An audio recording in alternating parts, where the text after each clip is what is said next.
ગુજરાતના શિક્ષણ મંત્રી કુબેરભાઈ ડિંડોરે એકતાનગર ખાતે યોજાયેલી ત્રિદિવસીય અખિલ ભારતીય રાષ્ટ્રીય શૈક્ષણિક મહાસંઘની બેઠકમાં ઉપસ્થિત રહી રાષ્ટ્ર નિર્માણમાં શિક્ષણના સારસ્વતોનું મહત્વ સમજાવી પ્રેરક પ્રવચન કર્યું હતું। ભારતમાં શિક્ષણની ગુણવત્તા સુધારવાના નિયમિત પ્રયાસોના ભાગરૂપે અખિલ ભારતીય રાષ્ટ્રીય શૈક્ષણિક મહાસંઘની નર્મદા જિલ્લાના એકતાનગર સ્થિત સહકાર ભવન ખાતે ત્રિદિવસીય અખિલ ભારતીય કાર્યકર્તા સંગોષ્ઠિ યોજાઈ રહી છે।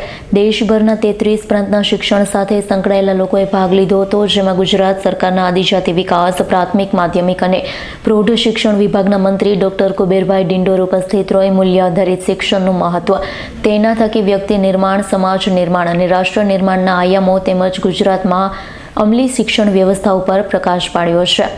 આ બેઠકમાં નારાયણલાલ ગુપ્તા, રાષ્ટ્રીય સંગઠન મહામંત્રી મહેન્દ્ર કપૂર, રાષ્ટ્રીય ઉપાધ્યક્ષ અને મહેન્દ્રકુમાર, રાષ્ટ્રીય સંયુક્ત સંગઠન સચિવ લક્ષ્મણજી સહિત દેશભરના 33 પ્રાંતમાંથી હાજર શિક્ષકોએ મુખ્ય શૈક્ષણિક મુદ્દા પર ચર્ચા કરી। દેશની એકમાત્ર બિરસા મુંડા ટ્રાઇબલ યુનિવર્સિટીનું કેમ્પસ જીતનગર ખાતે નવું અદ્યતન નિર્માણ પામી રહ્યું છે।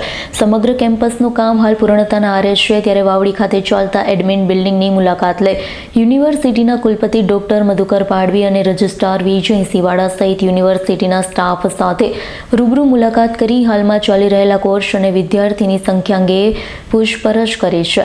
વિસ્તારના વિદ્યાર્થીઓને શૈક્ષણિક સુવિધા ગુણવત્તાને ટકાઉ બને તે દિશામાં સરકાર પ્રતિબદ્ધ છે। મંત્રી કુબેરભાઈ ડિંડોરે તેઓના નર્મદા જિલ્લાના પ્રવાસ દરમિયાન બિરસા મુંડા ટ્રાઇબલ યુનિવર્સિટીની પણ આસ્મિક શુભેચ્છા મુલાકાત લીધી છે। યુનિવર્સિટીના વાઇસ ચાન્સેલર ડોક્ટર મધુકર પાડવી સાથે વિદ્યાર્થીઓ, ફેકલ્ટી અને ભૌતિક સુવિધા અંગેની માહિતી મેળવી હતી।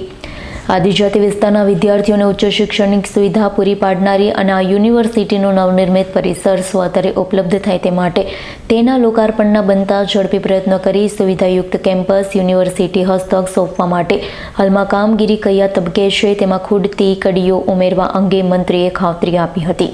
આજે નર્મદા જિલ્લાની મારી શુભેચ્છા મુલાકાત હતી અને સવિશેષ મારા રાષ્ટ્રીય શૈક્ષિક સંઘ અખિલ ભારતીય રાષ્ટ્રીય શૈક્ષિક સંઘનો પણ એક કાર્યક્રમ અહીંયા ચાલતો હતો। 33 રાજ્યોના પ્રતિનિધિઓ પણ અહીંયા, જે મોદી સાહેબે સંકલ્પ કર્યો છે કે એક ભારત શ્રેષ્ઠ ભારત, સ્ટેચ્યુ ઓફ યુનિટી, આ એકતા નગર, આમાં આજે ચિંતન શિબિરથી એમાં પણ મેં ભાગ લીધો અને મિત્રોની સાથે ગોષ્ઠી કરી।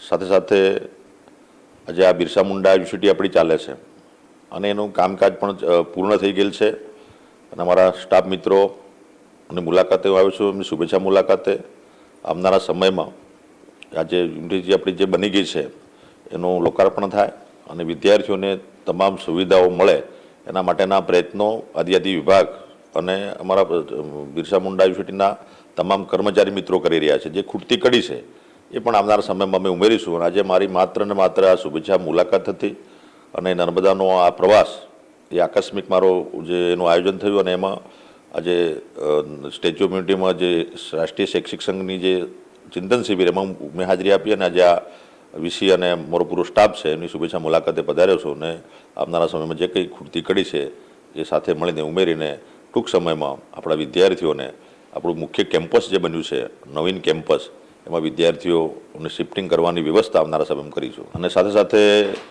આપણા ખેડા જિલ્લા આચાર્ય સંઘનો પણ કાર્યક્રમ ત્યાં હતો, એટલે એ પણ મને ધ્યાન પર આવ્યો, એટલે એ પણ આચાર્ય સંઘના મિત્રો જે જિલ્લા પૂરતા એમની એક સેમિનાર સંગોષ્ઠિ હતી એમાં પણ મેં મુલાકાત લીધી। શિક્ષક મિત્રો હતા, આચાર્ય મિત્રો હતા, એમની સાથે પણ શુભેચ્છા મુલાકાત કરી, એટલે ત્રિવેણી સંગમ થઈ ગયો। એટલે આજે મારા શિક્ષણના પરિવારના મિત્રોને મળવાનું એક સૌભાગ્ય મને પ્રાપ્ત થયું। એ અખિલ ભારતીય રાષ્ટ્રીય શૈક્ષિક સંઘ હોય, આચાર્ય સંઘના ખેડા જિલ્લાના શિક્ષક મિત્રો હોય અને અમારા નર્મદા ને આપણી બિરસા મુંડા ટ્રાઇબલ યુનિવર્સિટીના મિત્રો હોય, આ તમામને મળવાનું એક સૌભાગ્ય મને પ્રાપ્ત થયું છે અને આજે તમામને શુભેચ્છા પાઠવું છું। દીપક જગતાપનો રિપોર્ટ, S9 ન્યૂઝ, રાજપીપળા। અમારી તમામ માહિતીથી અપડેટ રહેવા માટે જોડાયેલા રહો S9 ન્યૂઝ સાથે।